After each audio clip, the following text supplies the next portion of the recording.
Good morning, everyone. This is a day in my life as a BSED major in science.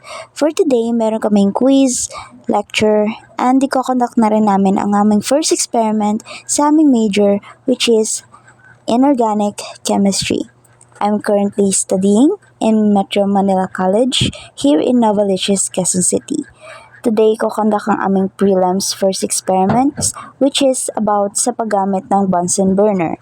Sabi ng prof namin, need namin siya matutunan kung paano siya gamitin since magagamit namin siya sa marami pa naming experiment na gagawin namin in the future.